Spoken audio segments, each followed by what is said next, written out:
Hi అండి. అందరికీ నమస్కారం.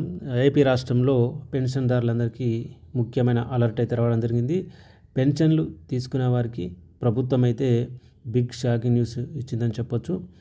ఆంధ్రప్రదేశ్ రాష్ట్రంలో అనారోగ్యం, దివ్యాంగుల కేటగిరీలో పెన్షన్‌లు తీసుకుంటున్న వారిలో అనర్హుల ఏరివేతకు ప్రభుత్వం చర్యలు చేపట్టడం అయితే జరిగింది.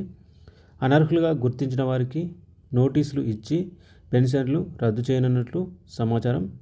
ఈ రోజు నుంచి ఈ నెల 25 వరకు సచివాలయ సిబ్బంది ఈ ప్రక్రియనైతే చేపట్టనున్నారు.